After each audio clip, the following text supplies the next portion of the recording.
this idea of friendship in a world of flux makes a lot of sense.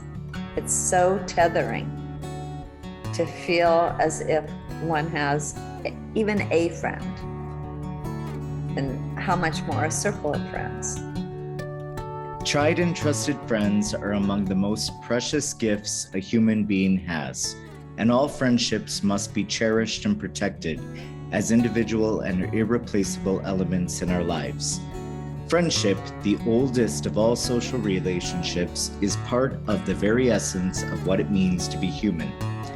Welcome all of you as friends to Still and Moving Center's Gems from the Wisdom Traditions, a conversation circle. Today we are taking up the topic of friendship in a world of flux. This topic is the title of an address that was given, a commencement address that was given by a Professor Nandini Iyer, who was a dear teacher of mine. She passed about a year ago, actually this week. And so it's in honor of her that Friendship in a World of Flux was put into the Still and Moving Center Almanac as the theme for the year. And I think it has something to do with this idea that we're always finding ourselves in situations of the unknown. And I would say in the modern world, that's particularly true. So there's that flux of not knowing what's going to happen next, maybe not knowing the context that we're really in, that seems to be shifting a lot all the time. And like, what is that anchor that is provided by friendship in such a world? I think it's something like that we're really looking at. When I was considering speakers for this topic, I remembered that the Quakers are called the Religious Society of Friends. And so I had a certain confidence that if I were to reach out, I would be met as a friend. And in fact, I was. Anne Magnier is representing for today. Well, I will say she is someone who has been part of the Quaker tradition for the last 4 decades plus. She was looking for schools for her children, found that Quaker schools had a very high reputation, and in fact, attended a friend's meeting, put her children in school, and just found out that there was a fit. And so very soon thereafter became a Quaker herself, if I understand it. And very soon after that, after having become a Quaker, they moved to the islands. And so she transferred her membership here to the Honolulu branch. And so we're so welcoming to you, Marianne, and so grateful that you agreed to come and give us a presentation on this concept of friendship. I was going to give you a little introduction to how I came to Quakerism. And that is that I actually grew up in Philadelphia, and I did not go to Quaker meeting. But I had heard about Quakers, and I had heard about the schools and how good they had, what the reputation was for their schools. And so when my children were of age, I enrolled them at Plymouth Meeting Friends School, and it was a wonderful experience for them. And of course, got involved in the school activities and wound up becoming the president of the PTA. And as the president of the PTA, I had to attend the school board meetings. And that's when I really learned about how Quakers make decisions, which I'm a very unusual Quaker in coming in that direction, because people don't really like how sometimes the Quaker decision-making process is very slow moving. But I liked it because it was by consensus, sort of a consensus, definitely not by voting, but it was getting a sense of what everyone in the group wanted to do about a particular thing. So I convinced my husband to try out just attending the meeting itself, and we really felt at home there, and it just felt like the right place for us. We had been going to a United Church of Christ, which was perfectly fine, but this one just met our needs better, we thought.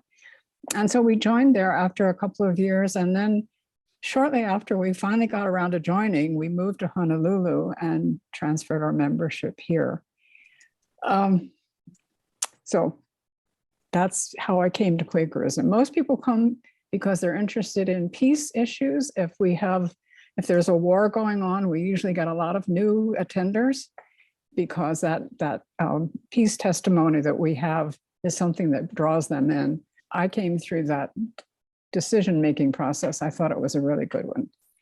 So let me just tell you a little bit about how Quaker started. George Fox was the person who was the establisher of the religion. He was an itinerant preacher, Christian preacher, and he developed this group and he called it Friends. It wasn't, we weren't Quakers at first, we were Friends at first. And he got that name because in the Bible, Jesus had a speech which recorded in John 15:15, where Jesus says to his followers, "No longer do I call you servants, for a servant does not know what his master is thinking or doing, but I have called you as friends. For all I have that I have heard from my Father, the God, I have made known to you." So it's an equality kind of thing. So that we were friends there. Quakers came along because it was a derisive term, actually, because people were seen to be trembling before the word of God. So they were made fun of, and they were called Quakers for that reason.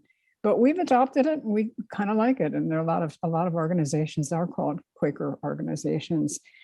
Some of the writings that you sent were really very helpful, and kind of looking at what the background of Quakers were. They talked about how plain speech came along, and people, dressed very simply.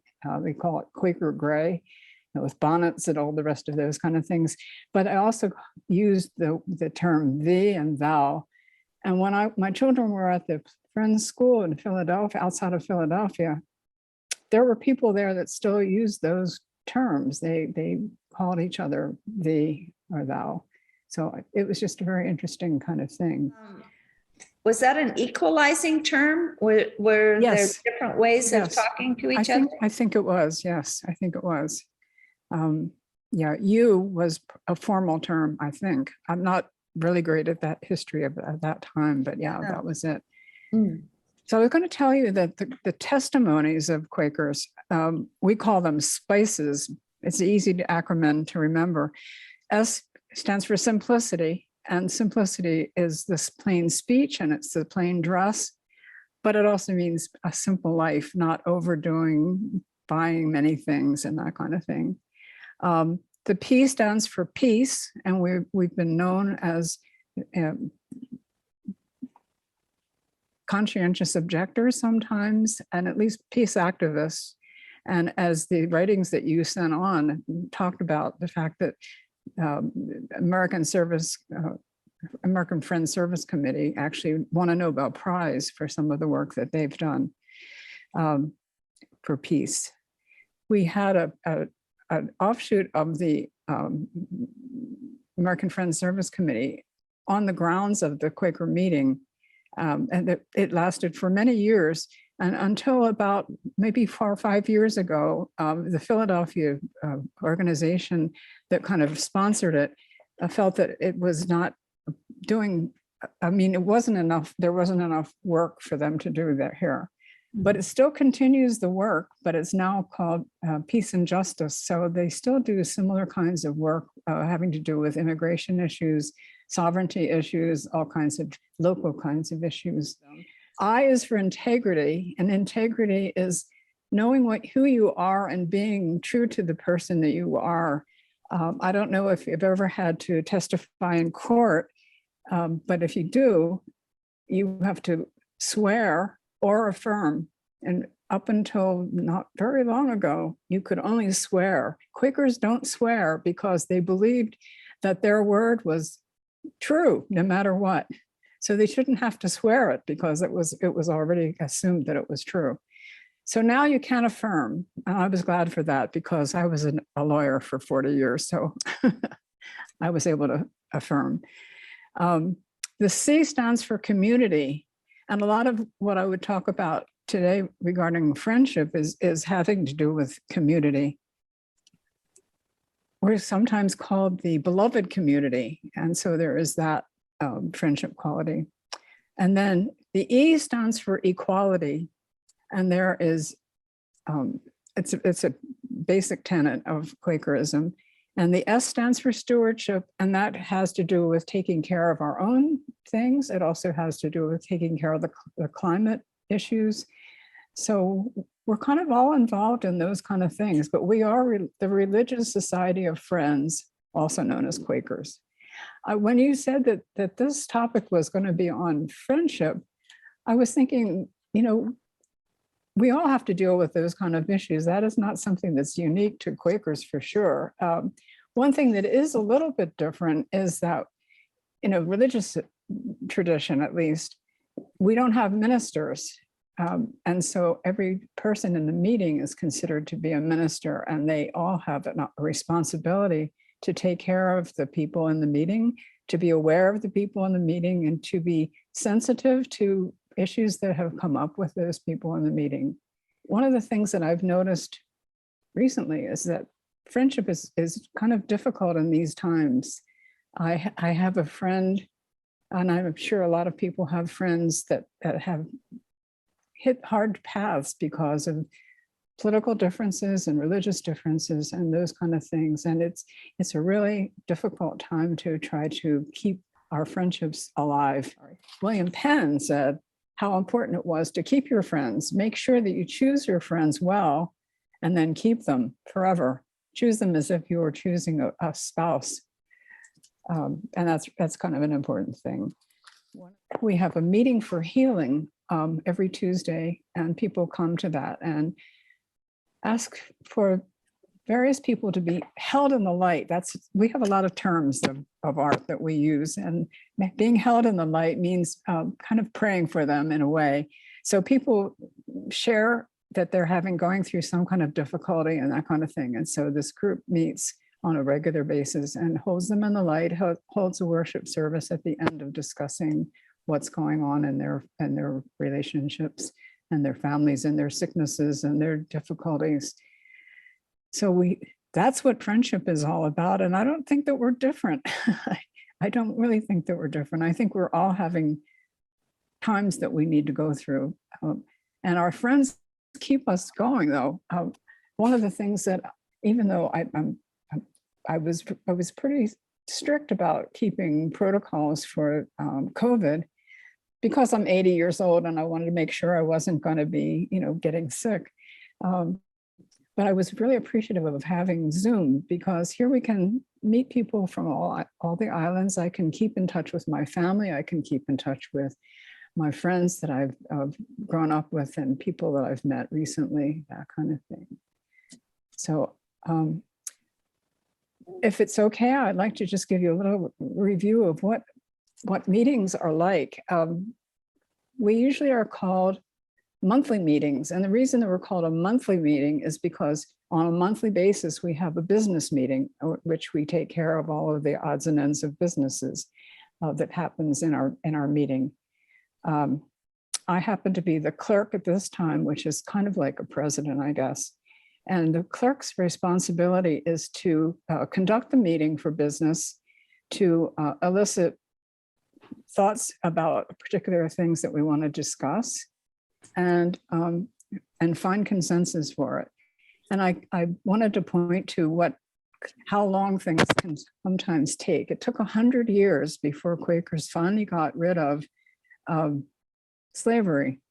They never liked it, I can say that, but it was a very gradual process of releasing and saying it was okay if you inherited them, but then after a while, it wasn't okay even if you had inherited them. You certainly couldn't buy them, but it took 100 years. And there was one man who had a leading to go around the whole country talking to people about slavery and the horror of it.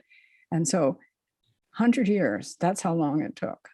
Most of our decisions don't take that long. Most of our decisions aren't that difficult. What we have had difficult decisions having to do with same-sex marriage in our meeting. We've had those kind of discussions, and that takes time. I would also like to say that, like many places, we are going through a new stress right now, which is going into the pandemic was one thing. It was easy to say, okay, we're all going to go on virtual and not be in person. But now, as we're gradually coming out of it, people have gotten fixed in their positions on that. And I think that's happening in many, many places. I don't know whether that's true of something that you've discussed in your organization. But anyway, let me go back to how Quakers are organized. Each monthly meeting has a business meeting once a month. And we also have a yearly meeting. And again, that is a yearly business meeting where all of the Quaker meetings in our particular yearly meeting is called Pacific Yearly Meeting. It includes all of the meetings that are situated in California mostly, also Mexico, and also Honolulu. So we are the outliers of those. And we have our meeting once a year, and it's taking place next week, as a matter of fact, and it's going to be partially in person and partially online. We have weekly meetings for worship, and right now we're having a early morning 8:30 in-person meeting only, and a 10 o'clock virtual meeting where people can come to meeting and also appear virtually.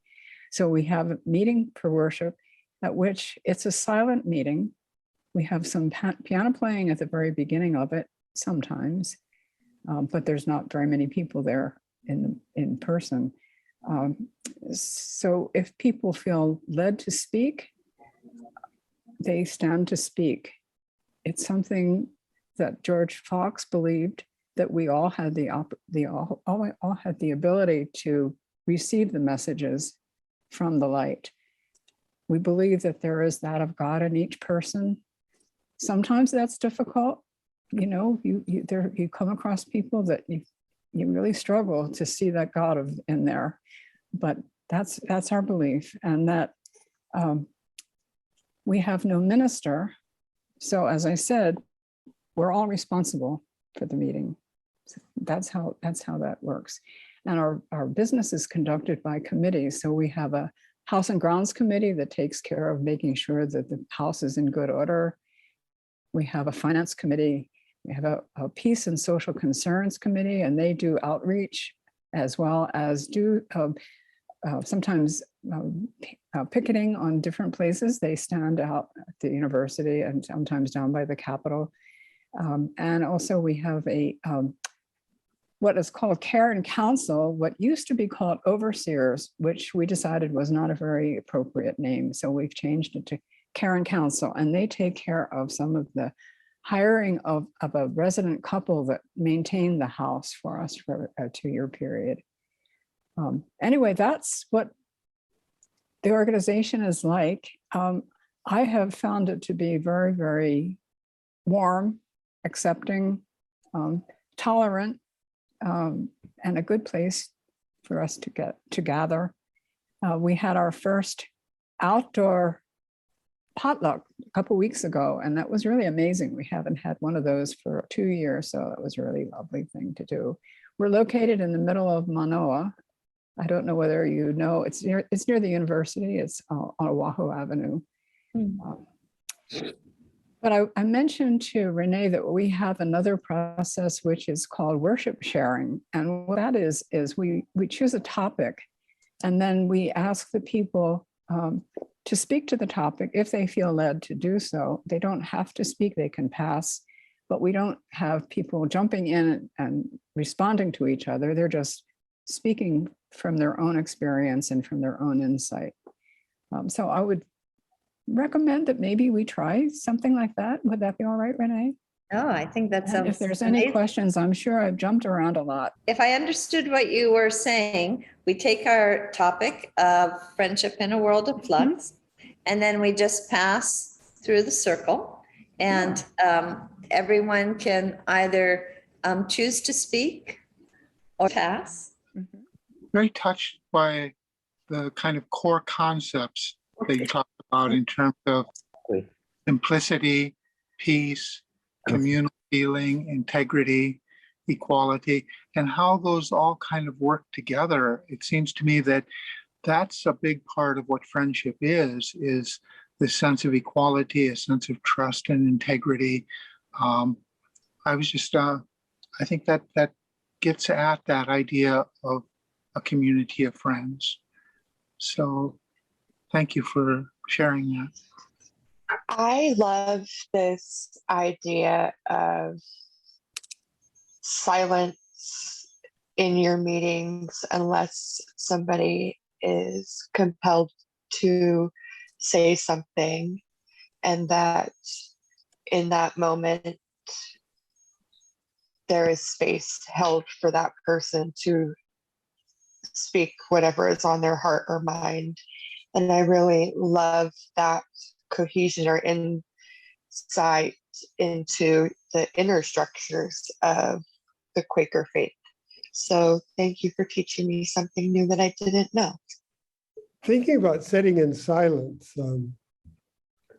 I wonder if you had a feeling that friends are always in contact with one another, that there's this, on the inner realms, whether friends are always together.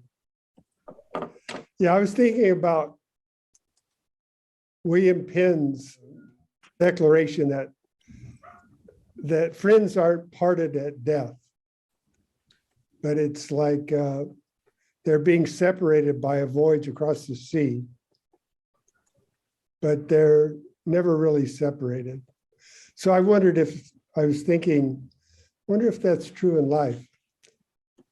It's just a thought, something to think about. Thank you, Robert. David? Well, I feel compelled to speak, mostly in terms of my enthusiasm for attending a friends meeting. It reminded me also of the first time I met someone on a bus who was from the Baha'i faith, and a very similar situation where they don't have a minister. Everyone just meets.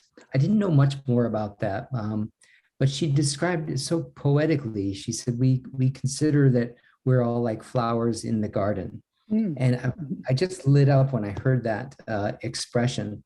So I considered myself in some ways a friend of the Baha'i Church, which I visited their center in India, which was spectacular.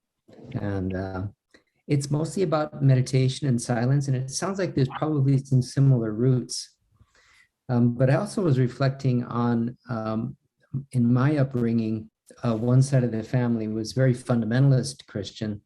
But on the other side, my maternal grandmother was, she was a member of the Religious Science Church, in which the foundation is that we are all aspects of God, that God dwells within us. So in your introduction, Marianne, I was very, very touched by that, I feel like it might feel like family to me to be there. So yeah, thank you for that.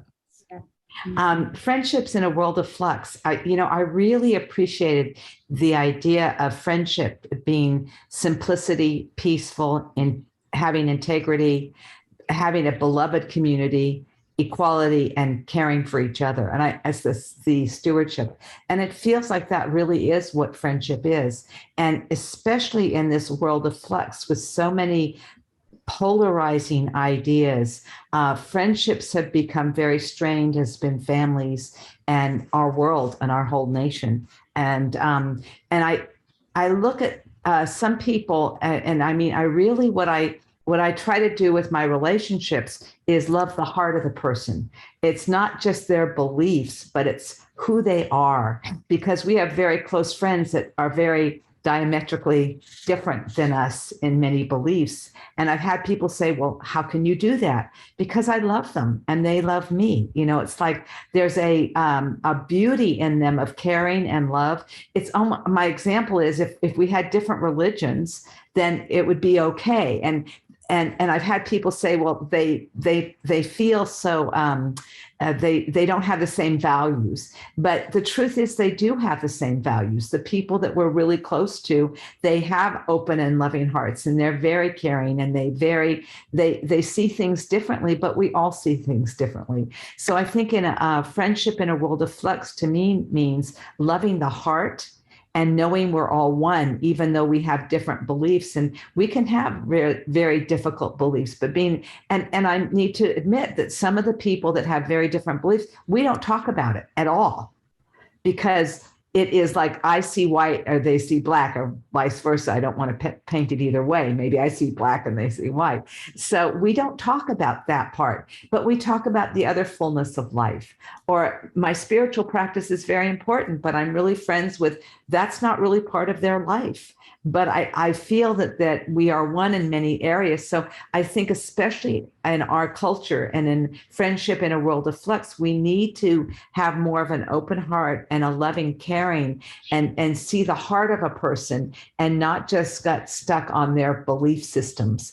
And if it's in my face, or if it's offensive to me what they're saying, I do speak up. Or if I feel like but most of the time, the people that I'm really close friends with, we choose not to talk about certain areas, and others we can have a discussion, but there's some people we can't. And I still love them and they love me, and we get together all the time. And we find our common ground. And I think really that's needed in our world so much today.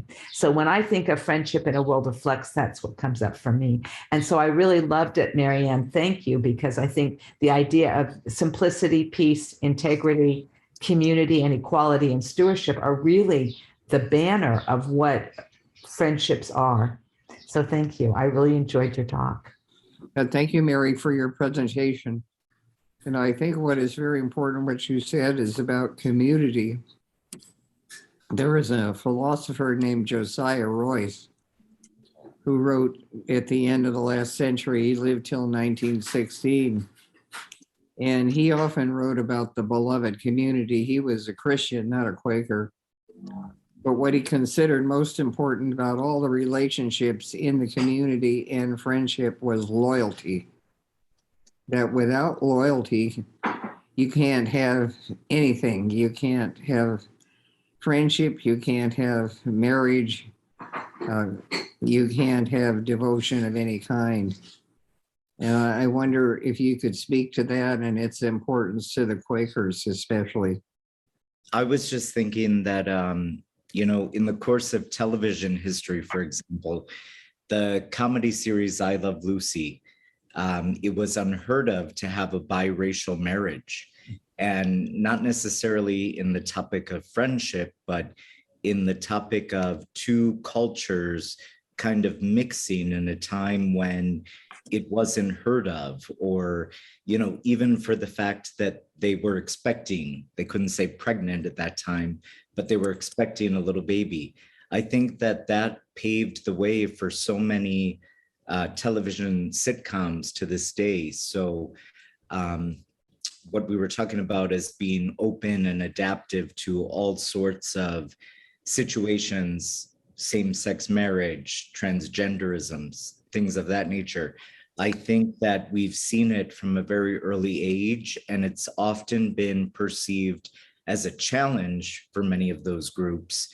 But with time and with acceptance from, mainstream culture and things like that, I think it's been a little bit more recognized. And I think that the reaction to current day things such as Roe versus Wade and potentially other Supreme Court cases that could be challenged really shows the true testament that America is made of a diverse group of people, not only the wealthy elite.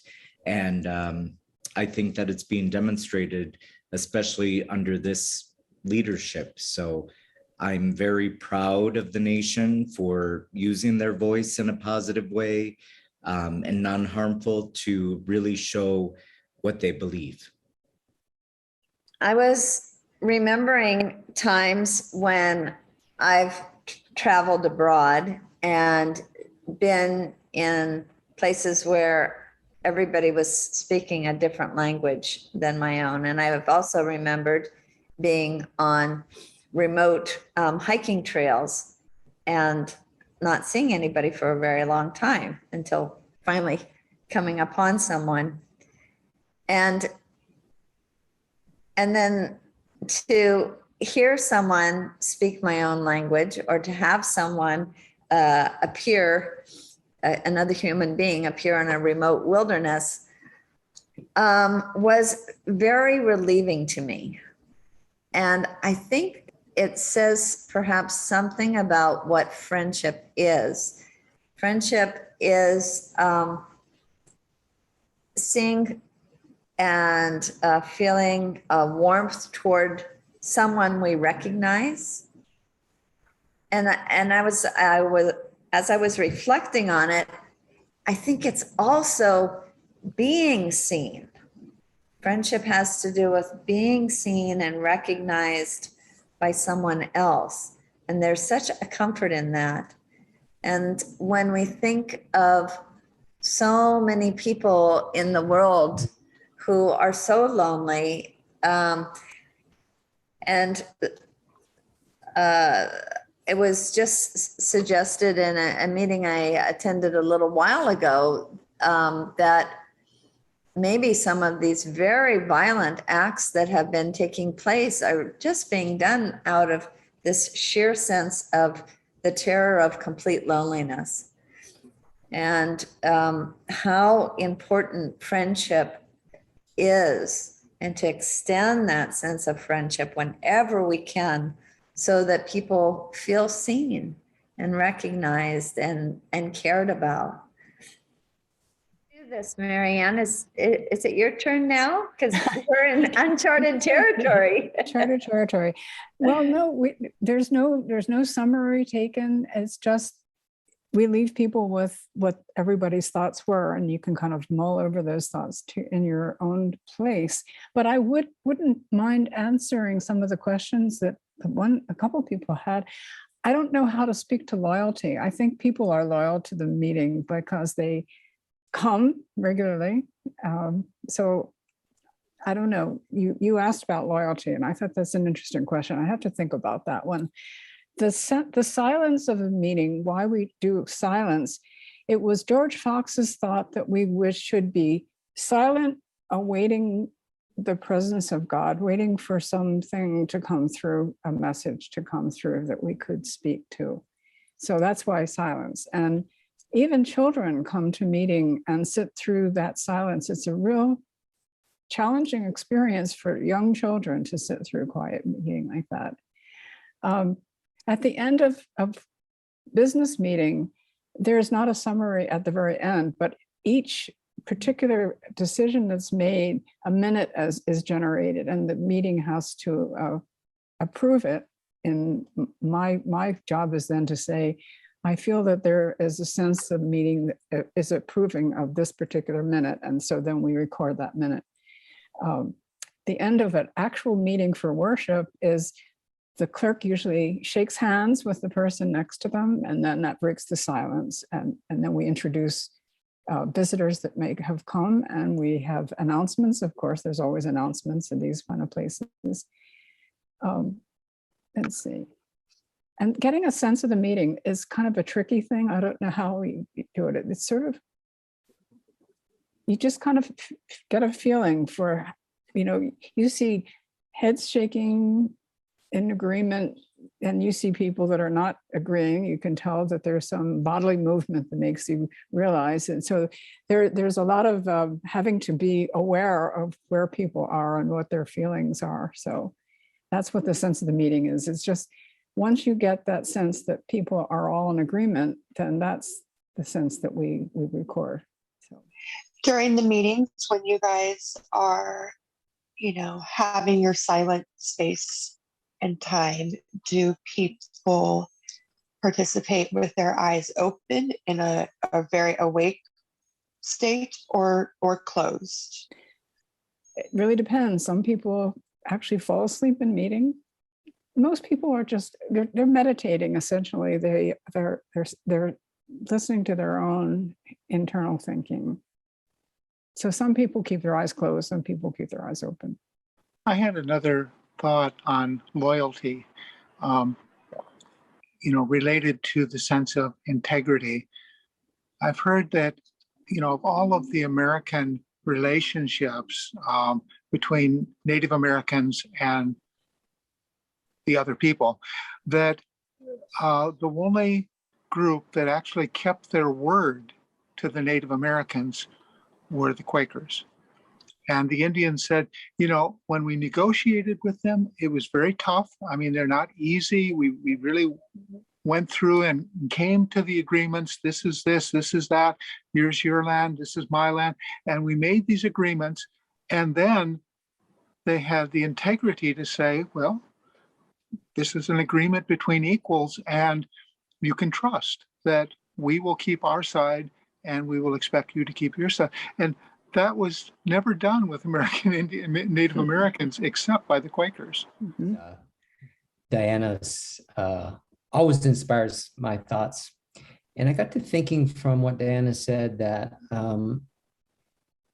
in relationship with people that are different from us in some way, I was wondering about, we often talk about the head versus the heart and the connection between.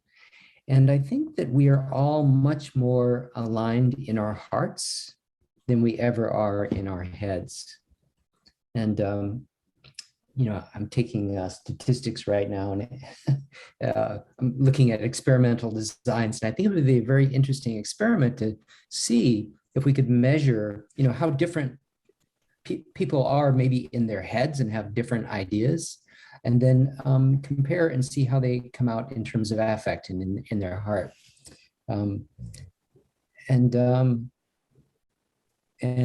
Renee's comments about finding somebody, it's such a human thing to connect to one another. And if you're in a desolate situation where you're all alone, we're pretty vulnerable as human beings all alone. But we're pretty invincible when we combine forces. Mm-hmm. And so I think that friendship, there must be something about the necessity of our survival that has a lot to do with friendships. And I have that experience in traveling also. Renee, thank you for reminding me of that. But people who I met along the road when we're kind of feeling alone, and you finally find somebody that you connect with, just all of a sudden there's a grounding and there's a sense of relief, and it's all going to be okay. It's kind of like, getting a hug. I think that's why, to me, this idea of friendship in a world of flux makes a lot of sense.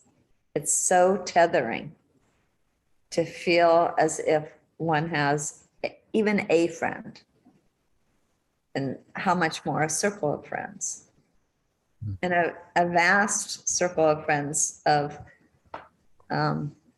maybe beings around the world that we haven't met yet.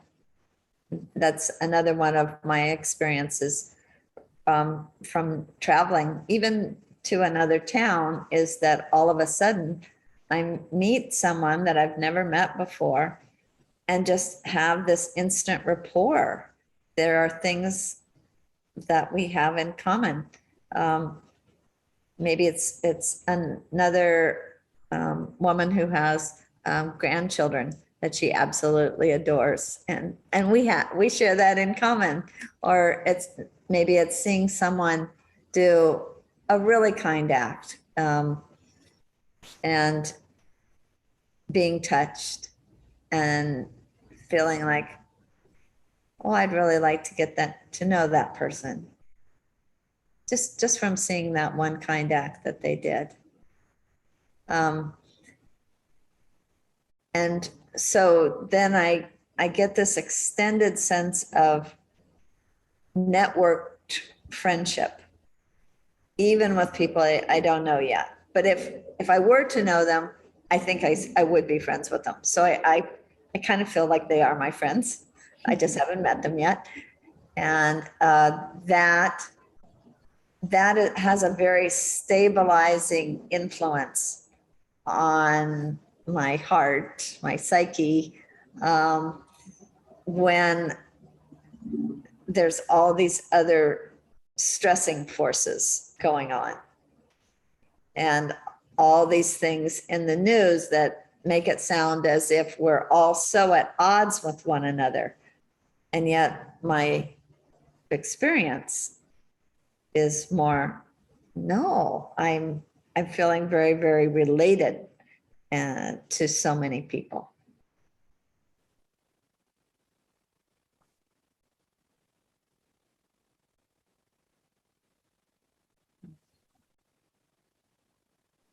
One of the things that I just thought about was that we have like an inner circle of friends, maybe one or two really close friends, and then we have acquaintances and it goes out from there. But it's almost like understanding that we don't have to be friends with millions of people. If we have one or two people that we're very close with, that's really important, because then we are seen and we see each other. The other part of that is setting boundaries, that I don't need to be friends with everybody. It doesn't mean I can't love them or respect them or be choosing not, but I can choose that there's people that don't feel in my heart right for me to be around. And so in this world of flux, I can also choose.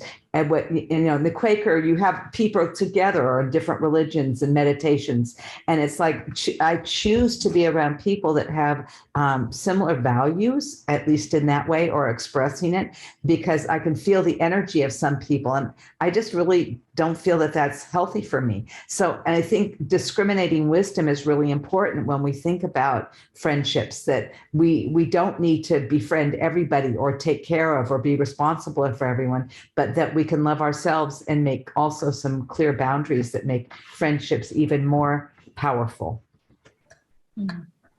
One of the things that we've noticed in people that decide to speak in meeting, they might have a message that may not mean anything to half of the people that were there, but it might have touch a particular thing in one person.